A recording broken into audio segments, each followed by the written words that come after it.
It's just, I was gonna say, it's just this tab right here. You'll just be able to like type in wherever, and then this is touch screen on there. Okay, that's what Yeah. you meant by anywhere. Yeah.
Everybody ready?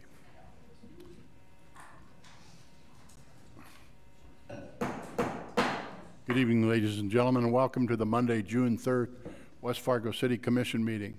Before we start, I wanted to make a mention that Commissioner George is joining us, and in typical airline pilot jargon, she just came in hot, and she's en route here. So Commissioner George will be joining us shortly. Please join me in the Pledge of Allegiance. I pledge allegiance to the flag of the United States of America and to the republic for which it stands, one nation, under God, indivisible, with liberty and justice for all.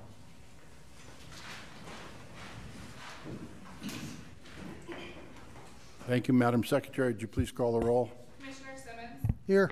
Commissioner Brewtus. Here. Commissioner Olson. Here. Commissioner Anderson. Here. Commissioner George. We expect her to join us shortly. Commissioners, the first order of business is to approve the order of the agenda. It's been presented to you. It's in your packet. So moved.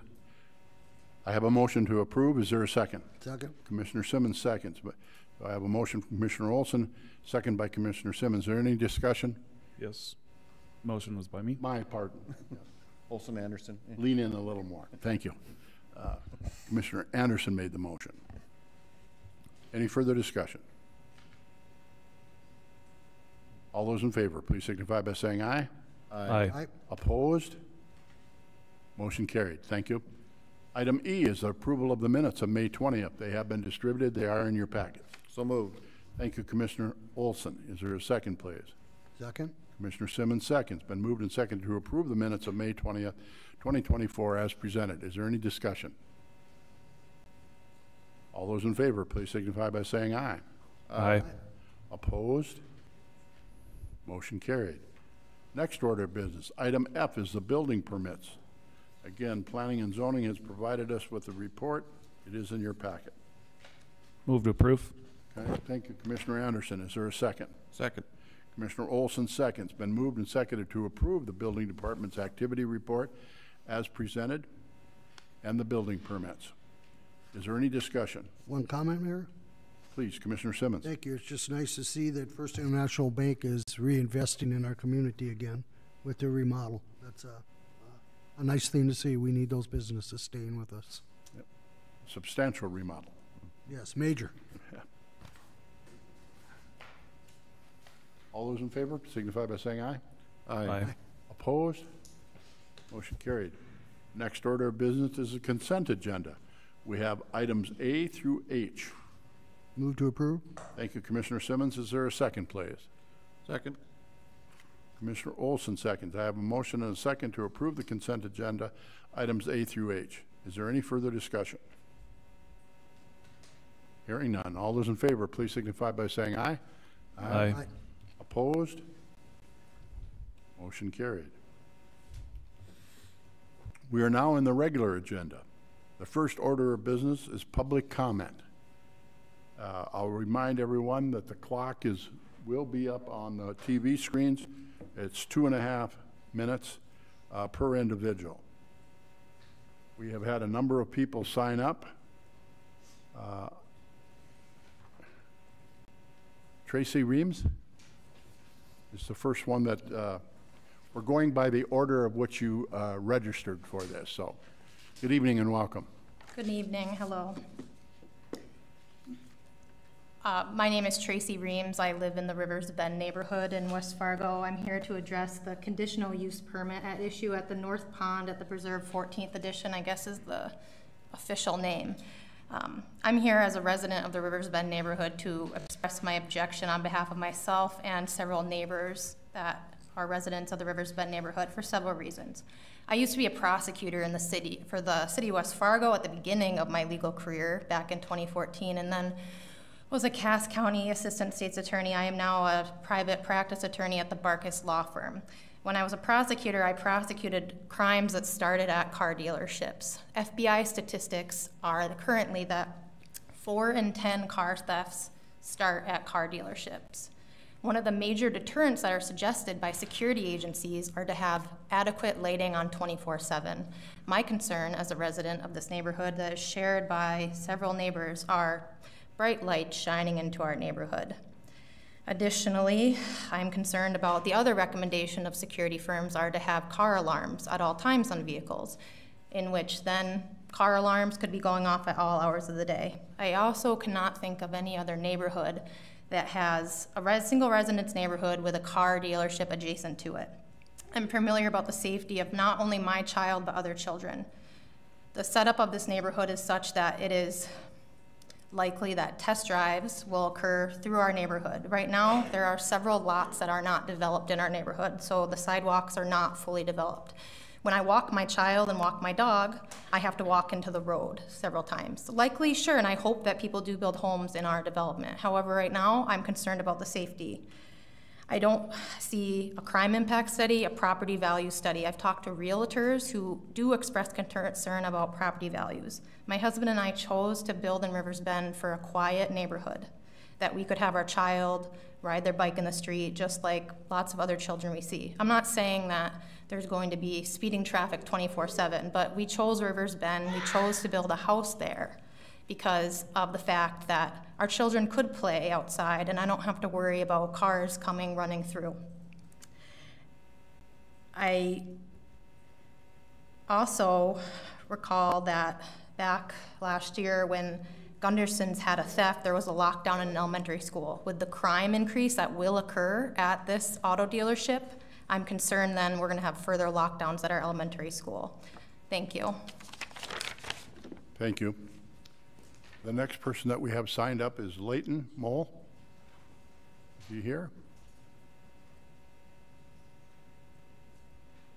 All right. David Liedall. David spoke the last commission meeting, but he was signed up, okay. Tim Rogers.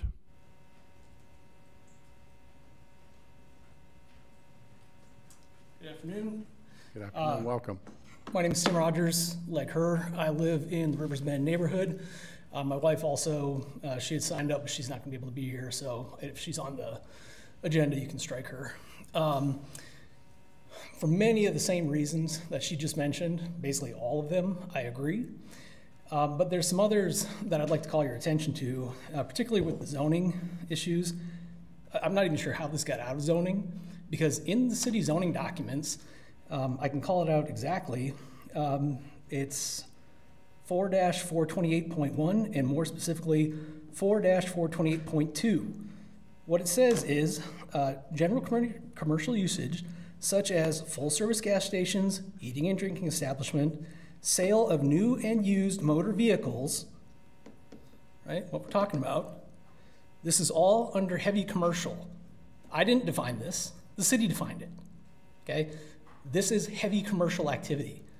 We bought in Rivers Bend for the same reasons, quiet neighborhood community.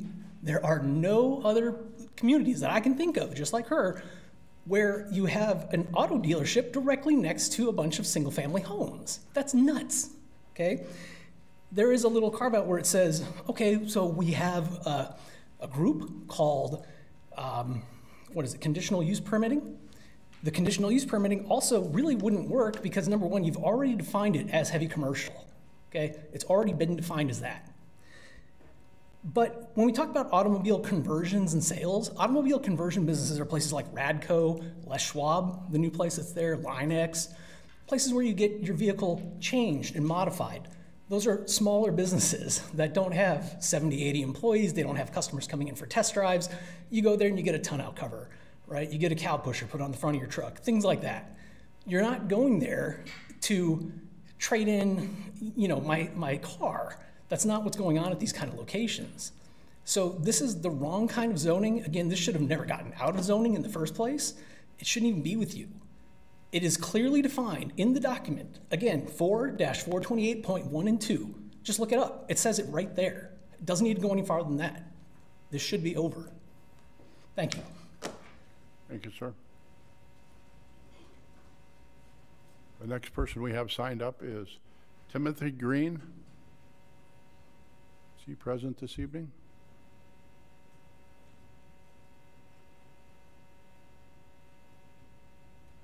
All right, that's everyone that we had signed up for public comment on this issue. The next issue we have is Mr. David Withy would like to speak about budgets and software. Good evening and welcome. Good evening, I'm Shorter. So I've been here for a while. May was a bad month for me health-wise. 3 quick items. First, I'd like to thank Mr. Anvik. We've known for over a year and a half that we've had utility billing software problems. I'm glad someone's finally acting on it, and we'll hopefully get that taken care of. Likewise, it's been over 2 years since we've known we've had accounting software problems, and we still have them. We still don't get to see financial statements. I don't know how you can run the organization that way, but I hope that we'll have some leadership soon that will get us some accounting software that actually works, can actually let commissioners know what the real financial condition of the city is.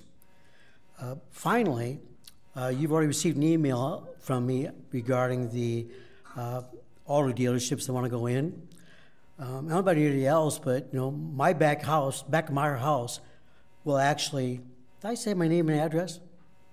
Dave Withy, 2421 McLeod Drive East. The back of our house will face this. I went by today just to check. I also checked on the plans that were submitted for this. There's going to be 10 times as many lights providing light for us to look at through the back of our house at midnight or 1 o'clock whenever we want to get up. We'd rather not have 10 times as many lights shining in.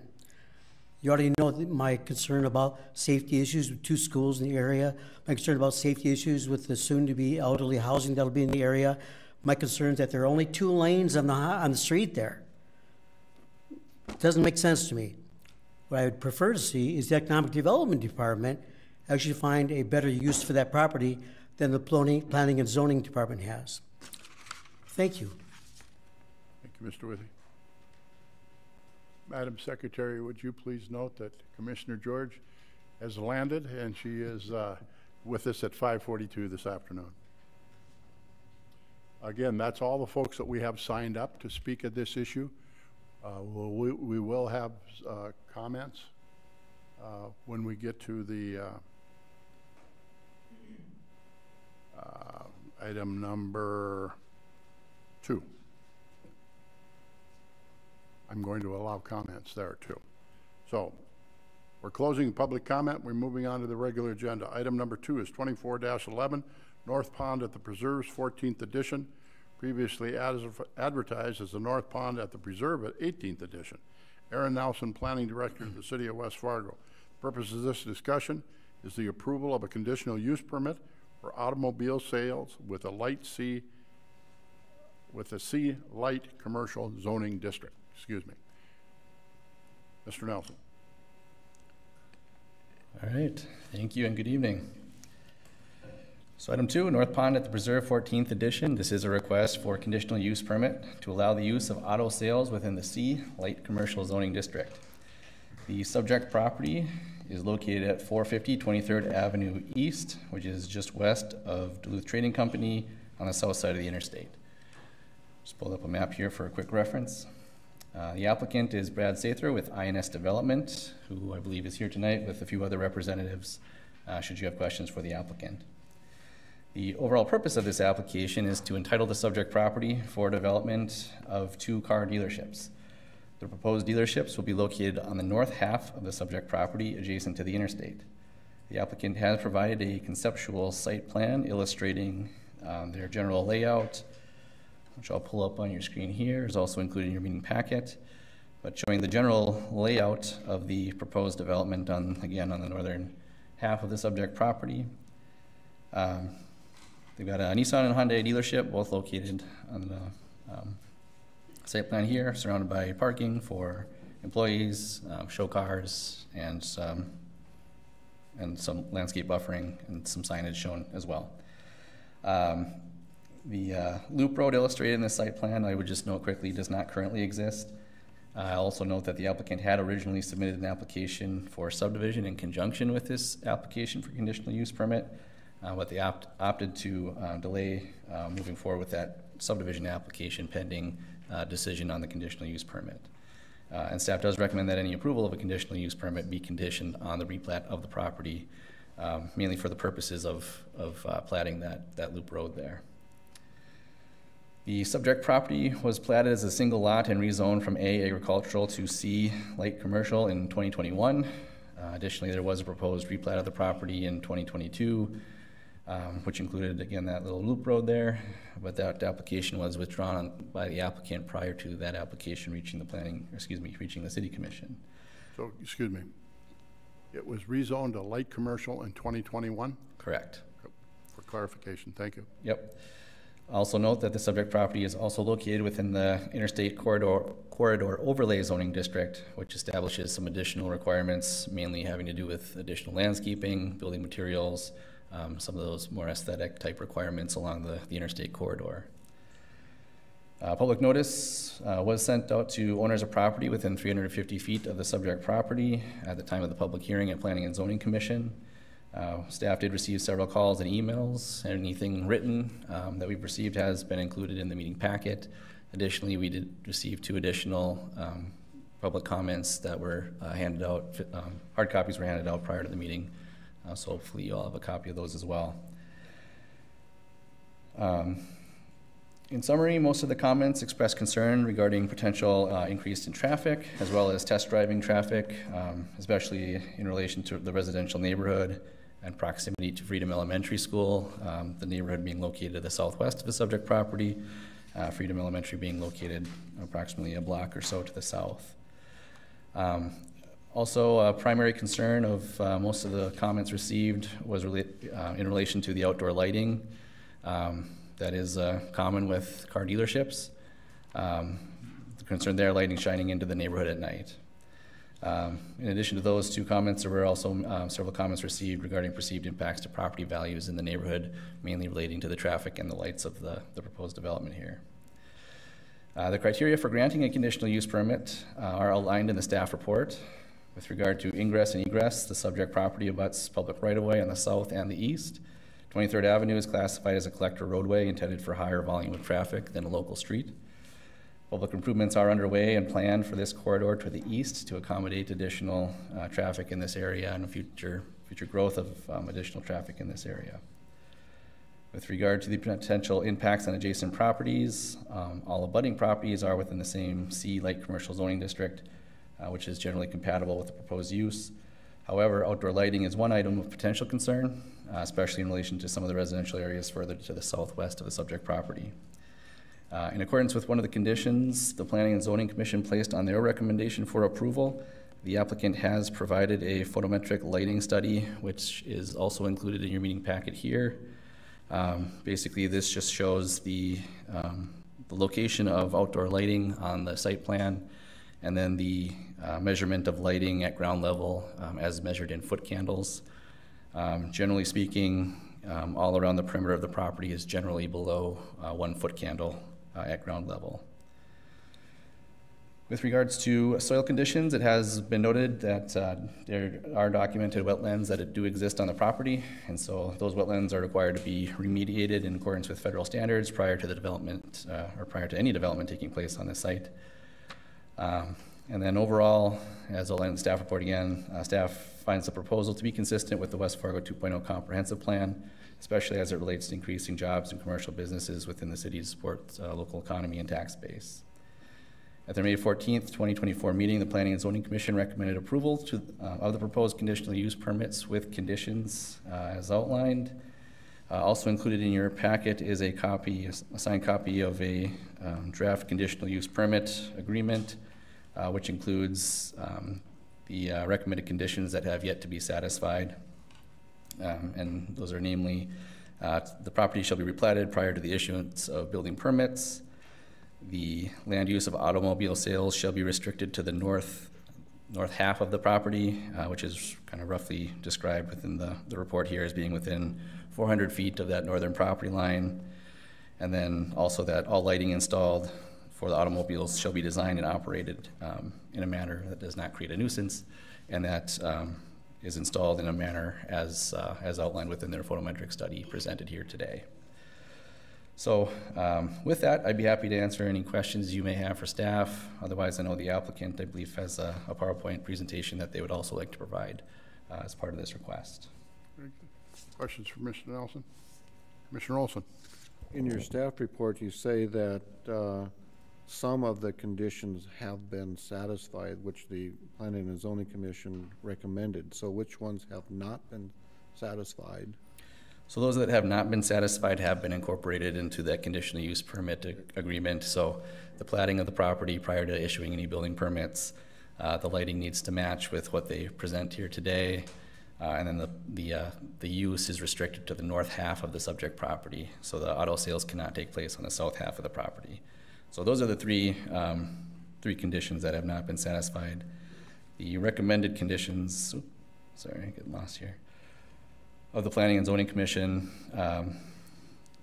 the photometric study was not complete at the Planning and Zoning Commission meeting, and so that was one of the recommended conditions was that they provide some lighting information prior to this application coming before you. And then I think I'm blanking on one of the other ones. Oh, that they submit the signed conditional use permit agreement. And we have that. Yep, that's included in the packet. So when you say that the property has to be developed on the north end of the property, so the boundary of the car dealership will be at least 250 feet from 23rd, is that correct? Yes, I don't have the measurements in front of me, but I can. I've done the math, I believe it's about 250 feet. I can pull up more. And I think the applicant is planning to provide some measurements for you as well, but essentially what the conditional use or what the condition is getting at is the use is restricted to the area as shown on the site plan that's up on the screen here. And so the subject property is this whole area, including the blank areas to the south. And so the use would be restricted to that northern portion, which I believe that's over 400 feet away from 23rd Avenue. There yet? All right. Commissioner Simmons, did you have something first? I'll let Commissioner George go first. Go ahead. Commissioner George. I'm going to be super blunt, and I apologize that I missed some of the comments. I'm also going to apologize to the business owner.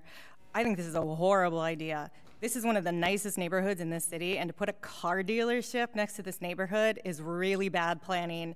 That's not what you want in a beautiful residential neighborhood. Whoever approved this in planning and zoning, I'm sorry, not there. That is a terrible location.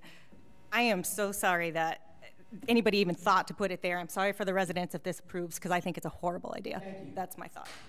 Oh, none of that.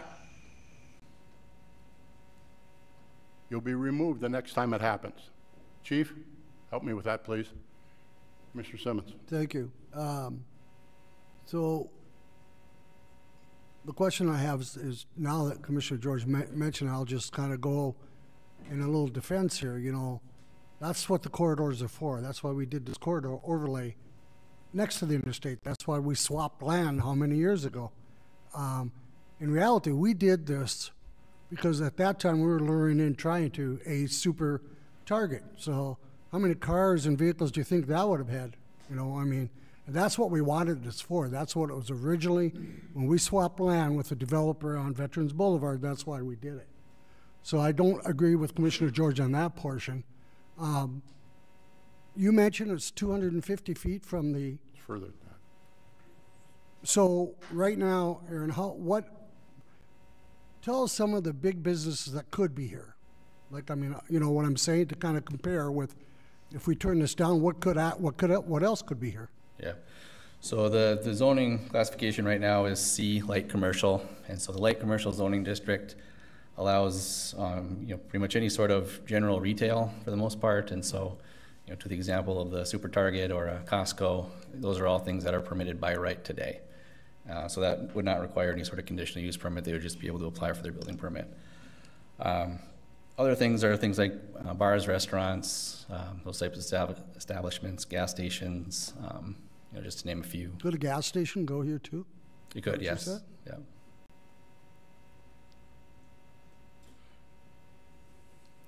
Anyone else? Questions for Mr. Nelson? Mr. George? Just to follow up, why don't we keep this neighborhood beautiful? Let's put beautiful buildings there, beautiful restaurants, beautiful businesses, something that looks nice and actually enhances the neighborhood. Let's not put something ugly here. And I'm sure that's what the people would want as well, something nice.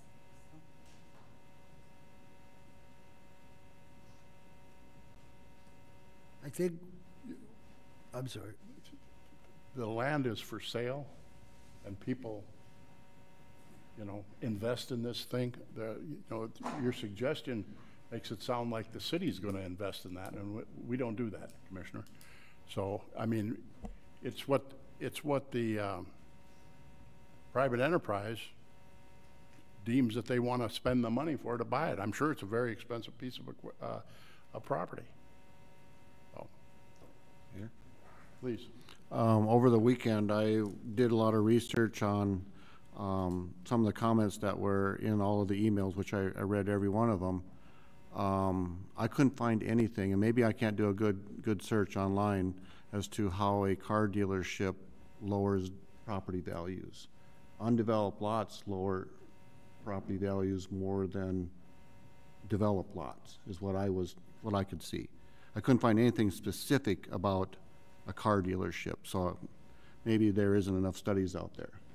I did also do some searching on the satellite photos in cities throughout our state, Minot, Bismarck, Grand Forks, to name a few, and I did find where there are car dealerships a lot closer, like right across the street from a residential, and these are big, full-service car dealerships. Not saying that we have to follow them, but it's not like this is unprecedented to be done, is what I was trying to see. And if it was, there aren't any in a neighborhood, then I can understand. But there are right across the street, a lot closer. It would be like they would be right at 23rd Avenue in comparison to where this is. So I just wanted to make those comments too.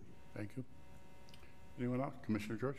So I apologize again, but I understand the city is not doing it, but we're approving it. We're the ones that are approving this, and planning and zoning approves things that do go in these places. So I know it's not the city, but we, again, are elected officials, elected by the people. Let's listen to the people and what they want. They were there first.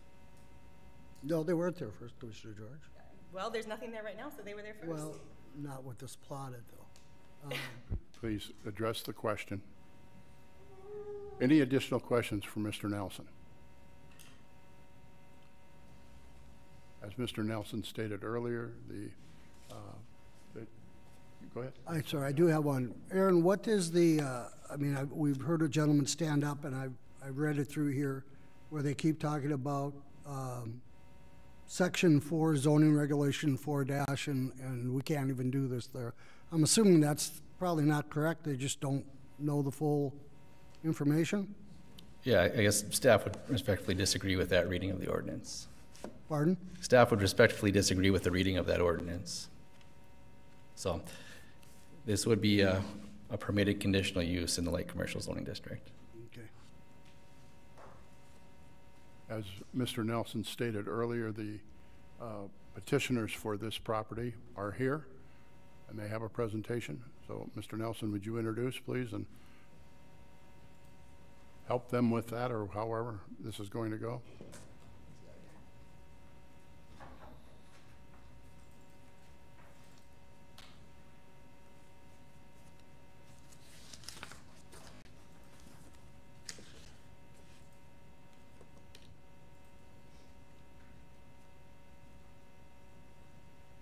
It's just a touch screen here, so you should be Perfect. Awesome, thank you. I'm just gonna grab my water really quick.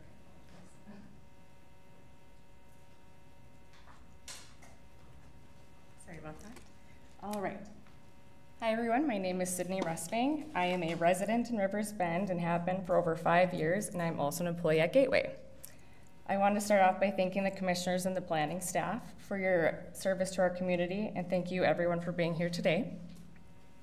As a resident of West Fargo, I have been very happy with the growth and development that has occurred.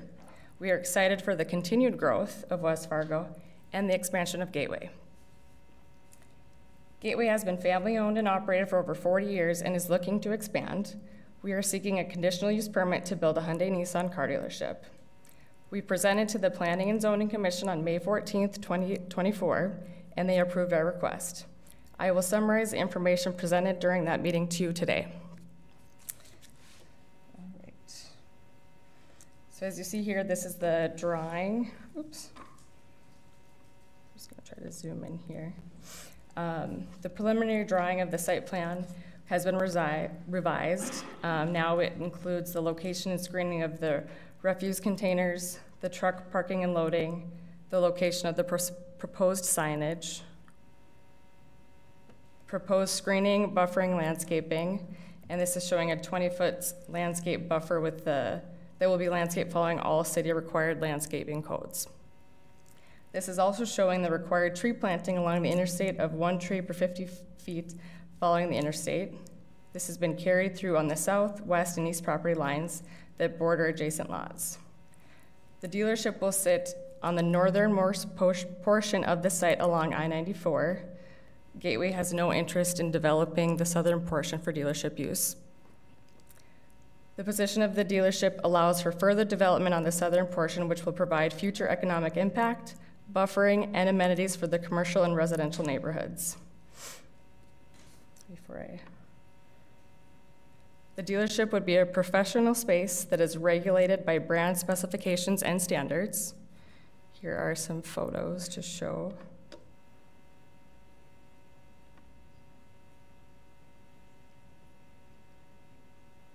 Their standards are very high, especially for Hyundai, they're very high. Dealerships by nature feature modest and time variable vehicle activity with traffic counts lower than many other limited commercial uses on a per acre basis. One of the biggest concerns that came through with the neighborhood was test drives. Gateway standard is to follow the predetermined test drive routes provided by management. These predetermined test drive routes include interstate driving so the customer can experience all the features of the vehicle. We encourage salespeople to accompany their customers on the test drive, which is typically standard, with the few exceptions of individuals who wish to test drive the vehicle on their own. At that time, the customer would complete a test drive or temporary motor vehicle loan agreement. Our current routes, I probably won't even get into that because it's in Fargo, but we have current routes, and so an example, if this were to go through, I would say an example of a test drive route would be to exit the dealership, which would be that 6th Street East, turn left onto 23rd Avenue South, turn left onto Veterans and merge onto I-94 East, merge onto I-29 South, exit on 32nd Avenue, take 32nd Avenue to Veterans, turn right on Veterans, and take a left on 23rd Avenue and then return to the dealership. I have no intention of going through the neighborhoods for our test drives. To enforce the test drive policy, management would include the test drive information as a part of onboarding and training through regular communication and by monitoring to ensure the route is being followed. Gateway Hyundai Nissan sales averages about 10 test drives per day.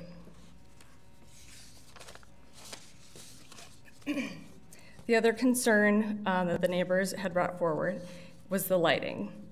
A photometric exterior light study was performed by Davis & Associates. The result of this study demonstrates that the lighting would not create a nuisance to the adjacent property. As West Fargo does not have a residential protection standard for exterior lighting, we opted to utilize the City of Fargo's exterior lighting residential protection standard of 0.4-foot candles 1 foot off the property line for property adjoining residential zone properties. Oops. This is demonstrated on the south, west, and east property lines that border adjacent lots.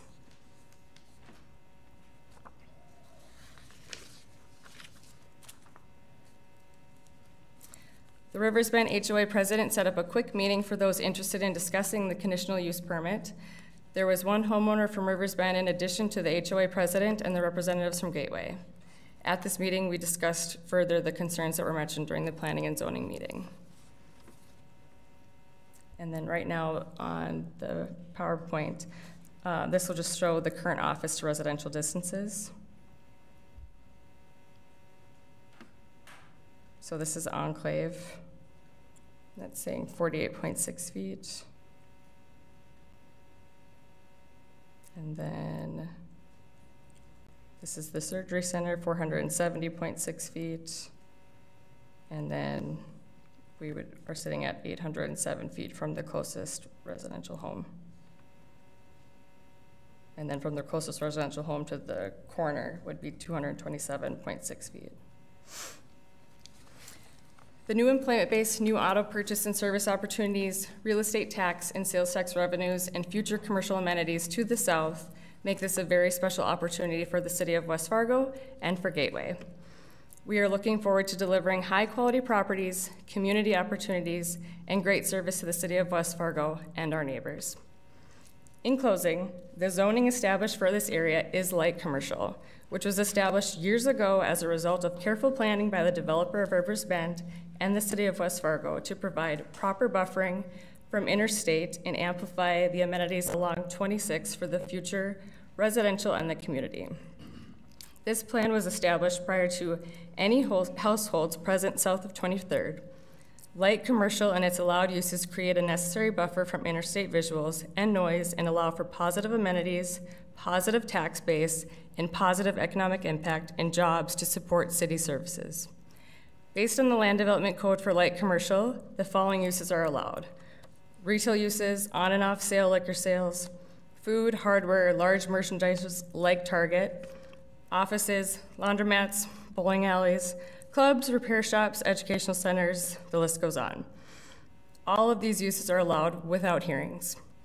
The auto dealership use positioned to the north of the site features lower traffic counts and activity than any retail or restaurant use and will have a lower impact on traffic and other concerns than most of our other uses that I've listed. The southernmost portion of the site would be left for future development of limited commercial uses to provide additional services and amenities for the area. These future projects will also serve as future buffers between the neighborhood, the land across the street, and the dealership locations. Thank you, and at this time, I'm happy to answer any questions. Questions for the lady? Commissioner Anderson. So some of the concerns that were raised and you addressed them were the test drives.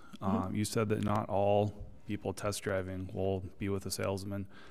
What percentage of people that test drive are without a salesman? I would say most of those that aren't going to go with a salesperson are the types of people that want to take that vehicle home to show their spouse or drive it to show their mom or whoever it is buying the car. Percentage-wise, I don't have an actual percentage off the top of my head. But again, if we're doing an average of 10 test drives a day, I would say a couple, just estimating, I guess. Yeah, thank you. Additional, Commissioner Simmons. Thank you. What was the route you said that you would have these vehicles test driven on again?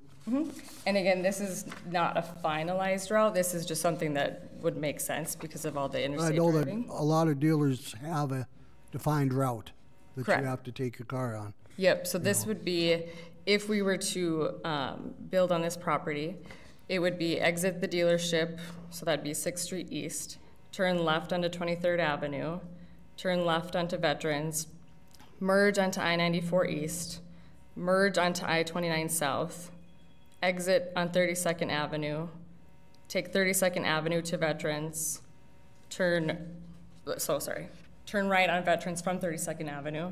Okay, the And- bottom line is you just come back, you'd go up and down 23rd. Yes, That's the Yes. the gist of it? Okay. correct, yep. And you're going to be further back than if somebody else built right now? Is that my understanding? Yep, That's so part of if your you agreement? look, so let me get, so this, we would only be the northern part of the entire property. Right. So I think it's, you can see the Yep, huge island yep, green, I'm seeing we're where you're only at that there, yep, northern part. yep. Gateway has no interest in developing the car dealership on that southern part. So that would be all buffer then? Correct. Okay, thank you. Additional questions for the lady? Thank you. Thank you for your time.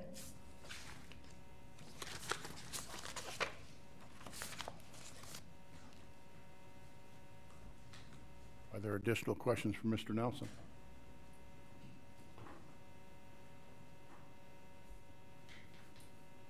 This is an actionable item, Commissioner.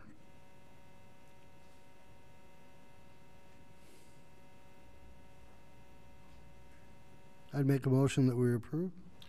Commissioner Simmons moves to approve the conditional use permit for an automobile sales within the C Light Commercial Zoning District. Is there a second? I'll second it. Commissioner Olson, seconds. We have a motion and a second. Is there any further discussion?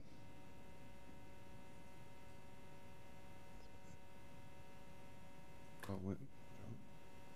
Mr. Commission President, We call on Mr. Shockley, City Attorney for the City of West Fargo. Mr. Shockley. just for clarity, you may want to ask the maker of the motion in a second if that includes the conditions outlined in the staff report to be part of the motion. Thank you, Mr. Shockley. I'll ask the second and the original motion maker that the conditions set forth by the planning and zoning and be included in the motion. Thank you, Mr. Shockley.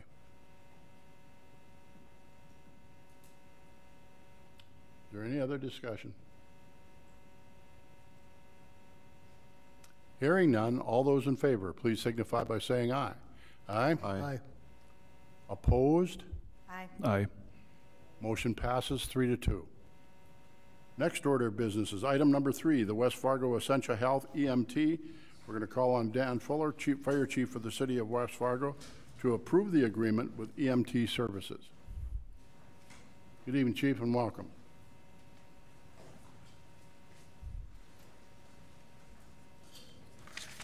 Good evening, Commissioner President Dartis, members of the Commission. In front of you is a request for approval of a contract between Essentia Health and the City of West Fargo, specifically the West Fargo Fire Department, for EMT services. The way this came about, Essentia Health had contacted us. They have a sports medicine contract for the public school system. That includes the high school, middle schools, providing sports trainers for after-school sports activities, They currently have a gap in their ability to cover some of the services at the middle schools. So they have done some investigation and found that an EMT could fill that role very easily versus a sports trainer. So they contacted us to try to help fill that gap. So the actual scheduling would be for 2 days a week, 3 to 4 hours each day, when they actually have a gap that needs to be filled. So this isn't a permanent, guaranteed every Tuesday, Thursday, there'll be an EMT from the fire department at these schools, but when they do have those gaps in it, we can assist in covering them. In doing so, we would also be billing Essentia Health $37 an hour for the fire department services. Commissioner Anderson did reach out today just to ask where we came up with that $37 an hour number. Given that our employees are different places on the pay scale from in terms of seniority, we went with the base overtime rate because we could have part-time firefighters covering these positions, and they would not be at that $37 an hour overtime.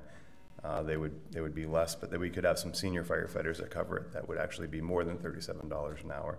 So we try to do the math out to figure out where a good middle point is to make sure that we are covered as a city in terms of the output that we're providing to Essentia Health and to our community and the middle schools. So that's where we came up with that number. Again, these are off-duty shifts. We do have part-time firefighters still in the department that would take some of these shifts. And then also if we have light duty folks that may be off shift because they can't perform firefighting duties but can still perform some medical duties, we would give them the option to work some of these when needed.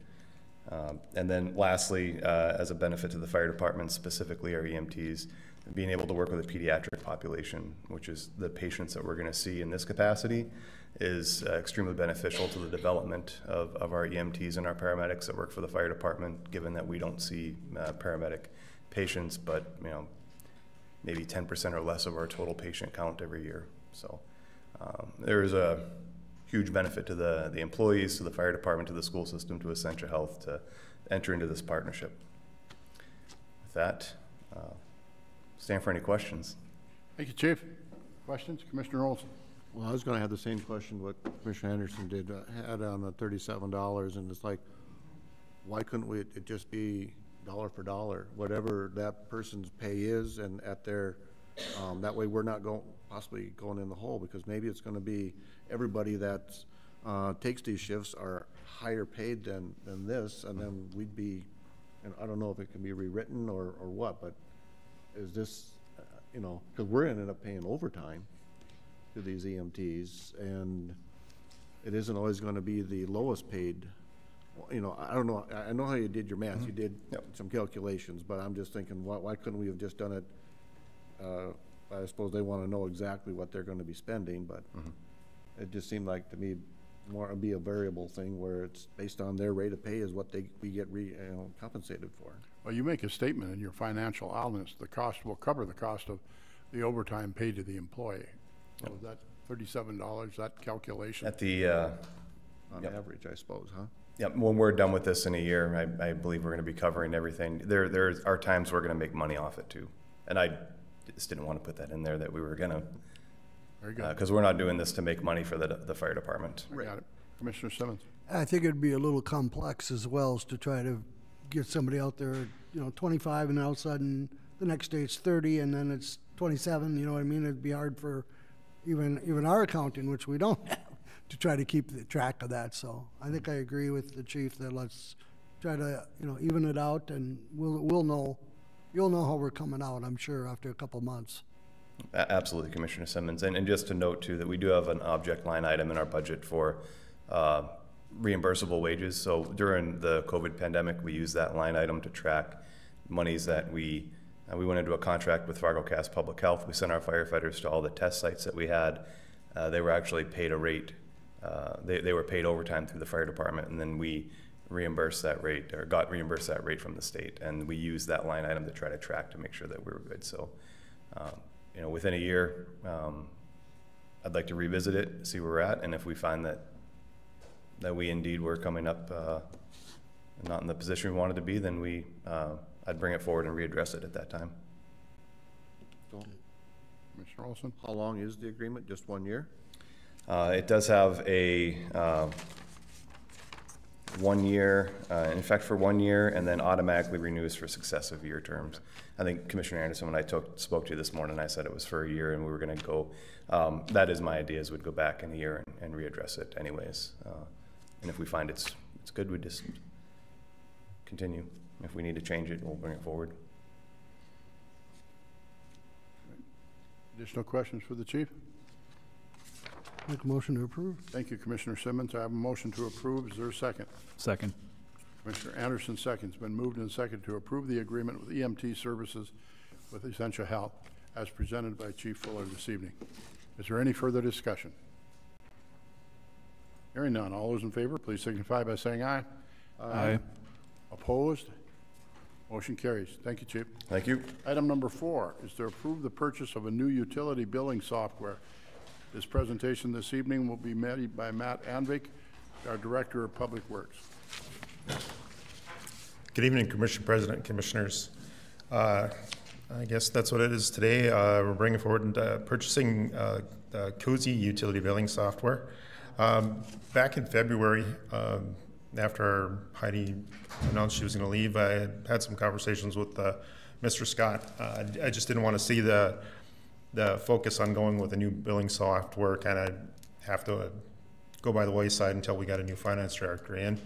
The utility billing side of it is a little bit, I guess, of an offshoot of our finance software itself. So we felt we can kind of move through with that. And then once I kind of met with the finance staff and kind of got an idea of what they would like to see and just a few things, that they had issues with the current software we have, I reached out to Fargo. I talked with the auditor's office over there just to ask them a few questions on how they handle a few different issues that we're running into. That conversation led to, their software, a few other things that could do. After a few more conversations, they actually came in and gave us a demo, our staff a demo of what they do and how they use this software. Every one of our staff thought this was kind of the best one they've seen so far. And then we just kind of continued to move forward, have our conversations with their staff, make sure they were comfortable with this software and kind of the plan moving forward. Then we went through and had another demo for the QZ development team. That gave us a little bit more technical questions for our staff to answer, or ask the questions and answer. And then we basically asked them for a quote and went forward with what you see in front of us. This software is just functionality wise and the just updated version of what we're using right now. The software we're using right now, we've known for a couple of years that it's just outdated, and we're just too big of a utility for what the company is, or the software is meant for. So that's why we've been looking for something, and this is the system I think we would like to go with. And speaking with our IT department, they'd like to see us go with the cloud-based version, and that's the cost that I have in here. The upfront implementation fee is about $42,700, and then the monthly fee is $4,945, which comes out to about $59,340 per year, which is pretty standard, I guess, for what software is currently. For a lot of these software as a service or something where they're hosting in the cloud. They also do have a version that is a server on site, but we could do that as well, but from the cloud-based gives us a little bit more functionality, and for our IT department thought that would be the better route to go. And as we grow as a city, it's easier to kind of upgrade it from that route. I guess I'd ask for your approval for purchasing the Kuzi software. Implementation is about 6 months, depending on how fast it goes and the data that transitions over. We probably start that in July. It takes 6 months, so that would be right on track for kind of going live with this January 1. You know, on a certain, I guess, software like this, one thing we want to make sure that we do is have everything, you know, clean. This is the time we want to clean up, make sure all our accounts are good to go. Everything, the information that we want on each account is in there, and make sure everything's correct and right before we go live on this, because this is the best time to do that instead of have to go back and clean it up later. So we're shooting for maybe a January 1st go live date, but we, you know, that may be plus or minus a month or two. But I guess I'd stand for any questions. Thank you. Mr. Anvik. Commissioner Olson. Thank you. Matt, you're saying that the annual cost of the software is over $59,000. Do you know what we're paying right now for the software that we're using? I did, yeah, just actually looked that up. Currently this year for Black Mountain, we paid $33,245. Just for the utility billing part? That's for everything, I believe. I don't think they broke that out. Okay. Which, I mean, the one way you look at it, we can either be getting a deal, or that's just, you're paying for what you're getting, and right. And the reports and everything are not there. We would, you know, well, one, need to keep Black Mountain at least for another 6 months on the utility billing side. But we, you know, as long as we keep the accounting side software for that price, we might as well just keep the entire package. And I'm not sure if we could break that out or not anyways.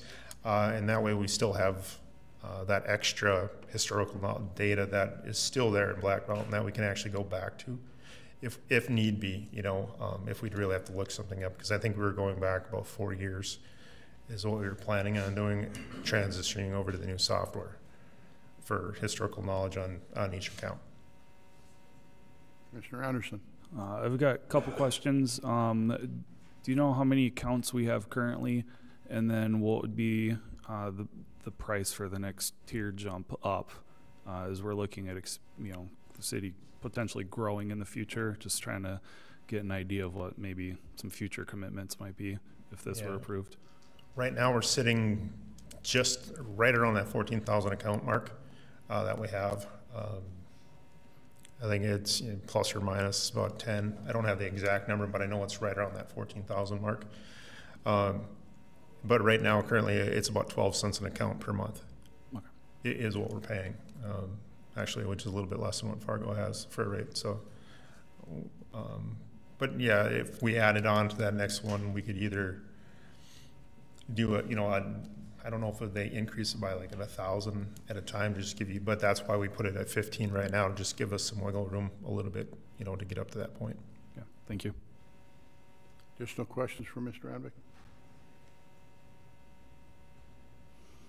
Okay. I'll make the motion to approve. Commissioner Olson moves to approve the purchase of the new utility billing software, CUSI. Is there a second? Second. Commissioner Simmons seconds. Been moved and seconded to approve the purchase of CUSI software as outlined by Mr. Anvik this evening. Is there any further discussion? Hearing none, all those in favor, please signify by saying aye. Aye. Opposed? Motion carried. Thank you, Mr. Anvik. Thank you. Item number 5 is a 40th Avenue improvements update. We're going to call on Mr. Dan Hansen, the city engineer for the city of West Fargo. Good evening, Mr. Hansen, and welcome. Thank you, Commissioner, President Artis, and Commissioners. During the regular meeting on May 6, 2024, City Commission accepted a petition for improvements and directed preparation of a preliminary improvement work agreement for and with Greenworks Properties, LLC. Since then, the City of West Fargo has been notified by members of the public that large events are occurring on and at the property listed at 225 40th Avenue West, West Fargo, also known as Chi West Garden Center. During these events, overflow parking has expanded into the adjacent Public Works facility, as well as into the adjacent Nelson Acres development. An example of this was Saturday, May 11th. Chi West held a Mother's Day market event that included live music, a food truck, and 20-plus artisans, according to their Facebook page. During that event, the recycling center became inundated with overflow parking, rendering the facility inaccessible to the public to drop off the recyclables, and prevented Public Works equipment from being able to pick up the roll-off containers where you drop your yard waste and clippings. West Fargo Police was dispatched to help clear the center of the overflow parking, and to their credit, Chi West and staff was very helpful in letting their patrons know that they needed to move their vehicles out of the recycle center parking. In addition to those complaints that were fielded that day, we were contacted by property owners of Nelson Acres who requested a meeting with staff, and at that meeting they expressed concerns that the traffic overflow parking and people walking down the middle of the roadway due to the lack of sidewalks within the development created a safety concern for emergency vehicles to access the neighborhood in the event of an emergency. Also, concern was expressed that large amounts of traffic using the gravel roadways in that neighborhood was deteriorating the road surface and the structure of the roadway.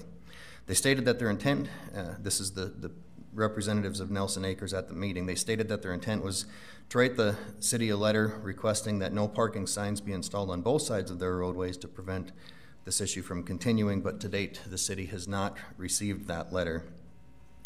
Due to the complaints and that we received that day, staff visited the site and noted various violations during that inspection on May 11th, and again, based off of it being brought to our attention and noticing these, the city issued Greenworks Properties LLC with a notice of violation of the City of West Fargo ordinances.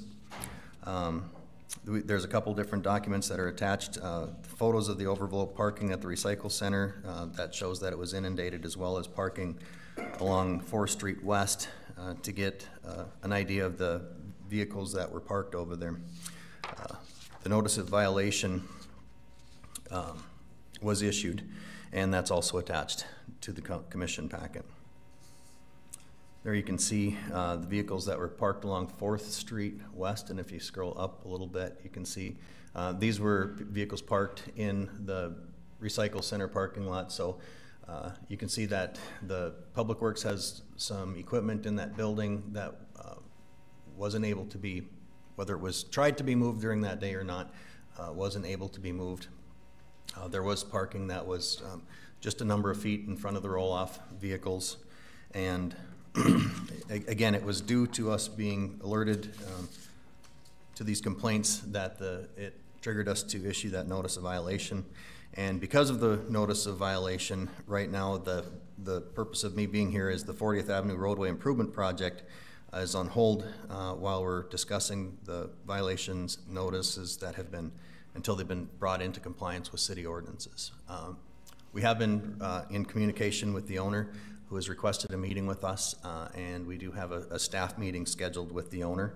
I don't know exactly the time for that, but it was towards the end of today that a meeting did get scheduled with the owner. So with that, I would entertain any questions on this item.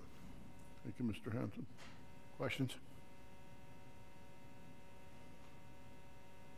No question? Commissioner George. I don't know if I know exactly how to phrase this. Like, okay, so she got this violation, and so we're not continuing to look at her project. Like, but theoretically, that project, I don't know if people would support it anyway. So, like, at what point, I mean, can she just do whatever she wants and nothing happens? You know what I mean? Like, I mean, too many violations. I mean, does anything happen? I guess is my question. If she just keeps just doing what she's doing anyway, I mean, that would be up to the city to enforce ordinance and the PUD. And if there's violations, obviously, like things like this, where there is overflow parking, inundating a public site for people to access the recycling, obviously we did do something about that. And I believe there have been some signs, no parking, that have been put there. As far as can the owner just continue to operate, and it's violating the original PUD, to my understanding, with having these large events. I guess that would be more of a question for possibly Mr. Shockley or police chief. Okay, I guess then I'm wondering if she just continues to operate this way, then is there any repercussions really other than just getting violation notices? So. Commissioner George, members of the City Commission, if she continues to be out of compliance, the city can either take criminal action, and that would be prosecuted in municipal court, or we can take civil action, which could result to up to and including removal of the PUD, which would impact her ability to conduct business there. And so there's some ability for the city to enforce it. Our goal is always not to use that extreme hammer, so to speak, and try to get the party to come into compliance. Okay, thank you. Thank you, Mr. Shockley. Commissioner Anderson. So I guess the question that I have, and this might be more for the commission than anyone, but if I'm a business owner and I've got some violations and now this work is paused, or this project is paused, if I'm a business owner and I don't have access to my business, or customers don't have good access to my business, which is what this study was for, would I even be willing to invest in the business to come into compliance? So I feel like this could potentially be circular reference of, okay, you know, we're not going to get in compliance, but we're not going to get the study and all that. So I would want to maybe see the study proceed to see if there's even an option and get some assurances from the property owner that if anything is done beyond that, that things are brought into compliance. Well, that's where I'm at with this, and I guess I'd like to hear where you guys are at and if that's something we can do. So is it a city ordinance of that if somebody is out of compliance, it's a city ordinance that no other activities or permits can be taken out? Is that correct, Mr. Shockley? That is correct, unless they can provide assurances that they'll get the violation corrected. There's a safe harbor in the following section that if she could provide assurances that she would bring her property into compliance, whether that's, you know, sometimes it's financial matters, sometimes it's I won't violate the contract anymore, I will come into compliance with the ordinances.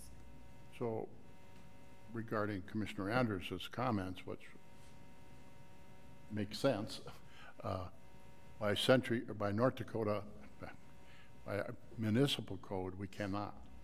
Is that correct?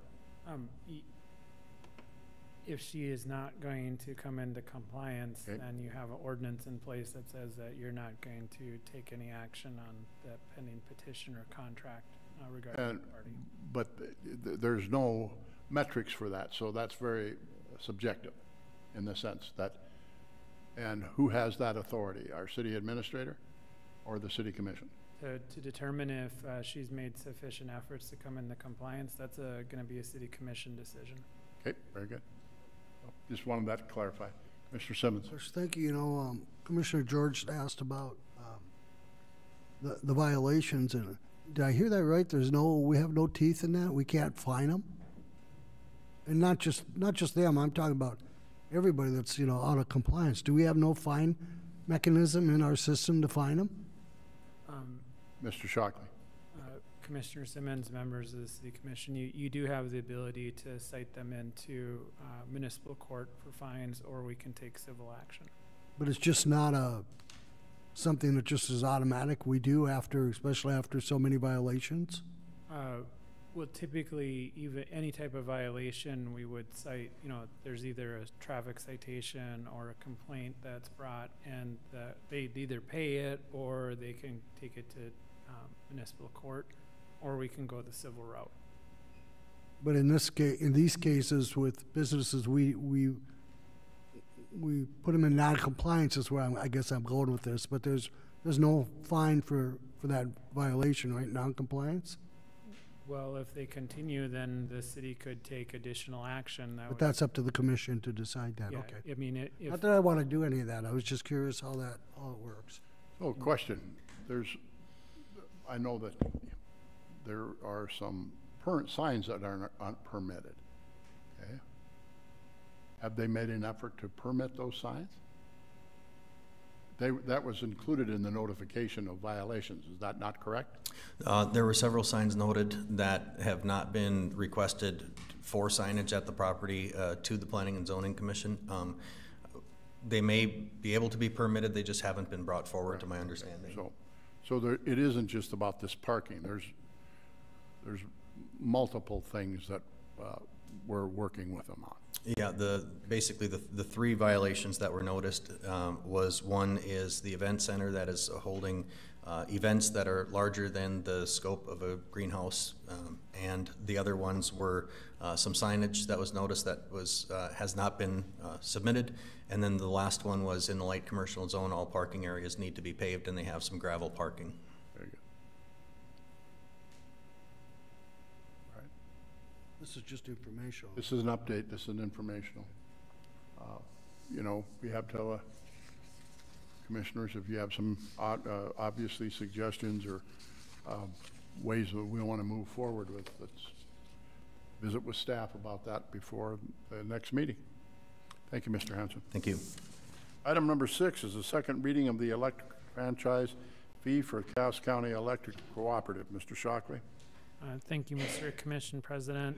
This is the second reading of Ordinance 1241. This is changing the 2% franchise fee for electrical service for Cass County Electric to 4%. There's been no changes between the first and second reading. Thank you, Mr. Shockley. Move to approve second reading. Commissioner Olson moves to approve the second reading of the electric franchise fee for Cass County Electric Cooperative. Is there a second?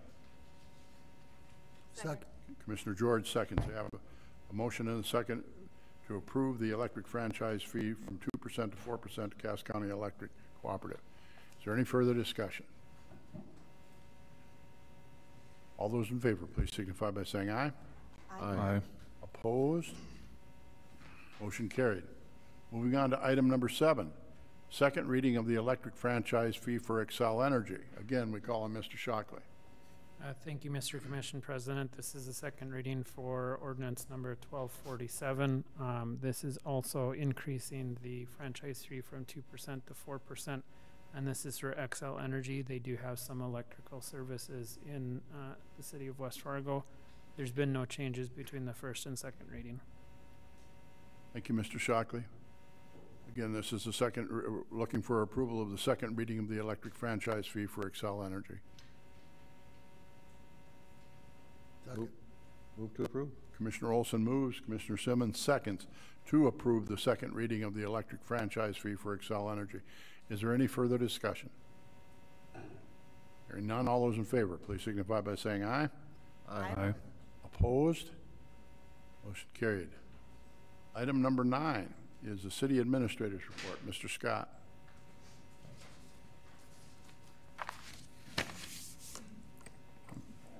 Well, good evening, and thank you, Commission President Dartis and members of the Commission.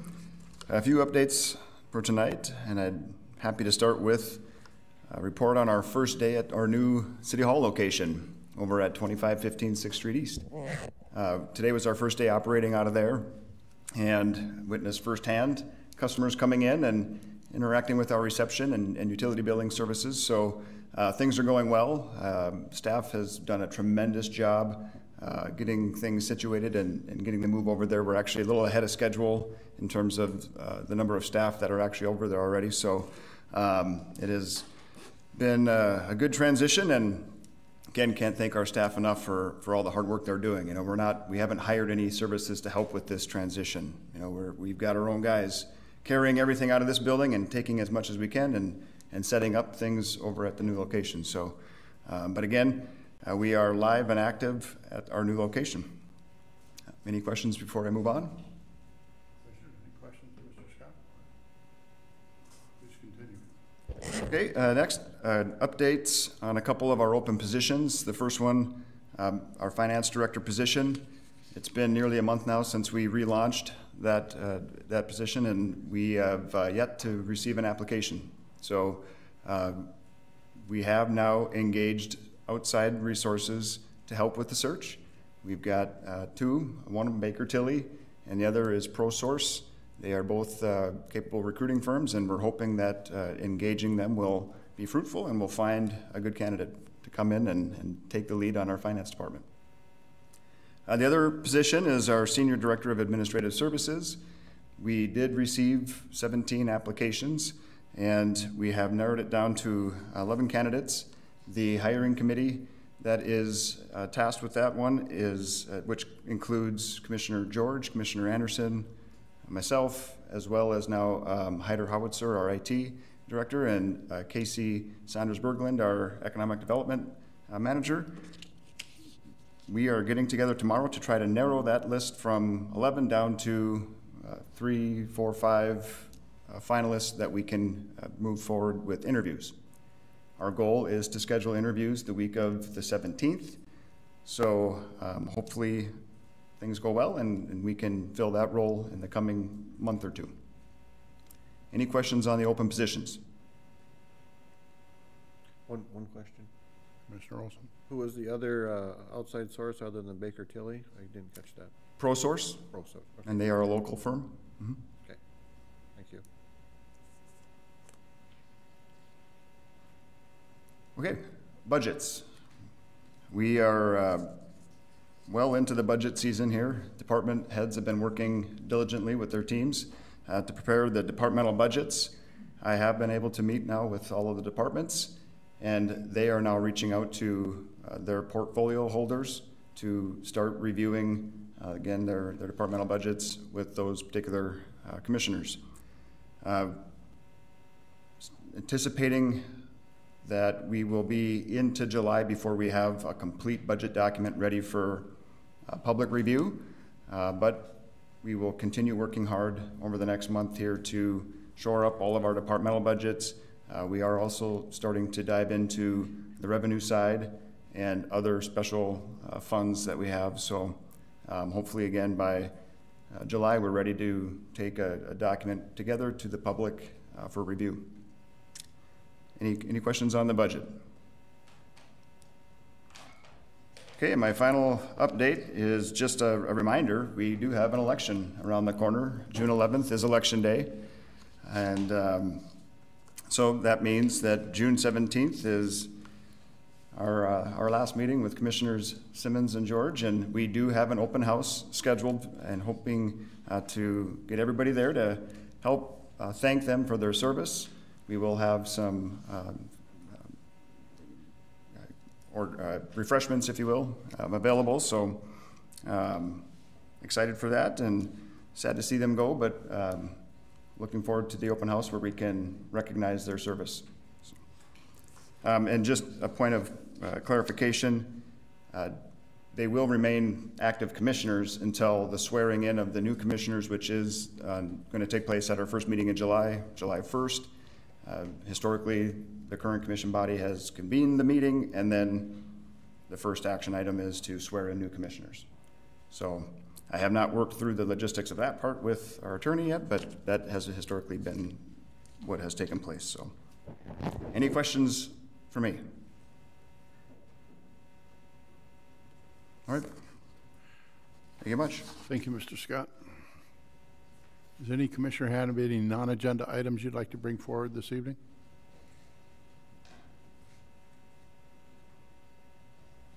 Does any director or manager of the staff have anything that they'd like to bring forward this evening? If not, Commissioner Simmons. Move to adjourn. Commissioner Olson. Second. We stand adjourned. Thank you.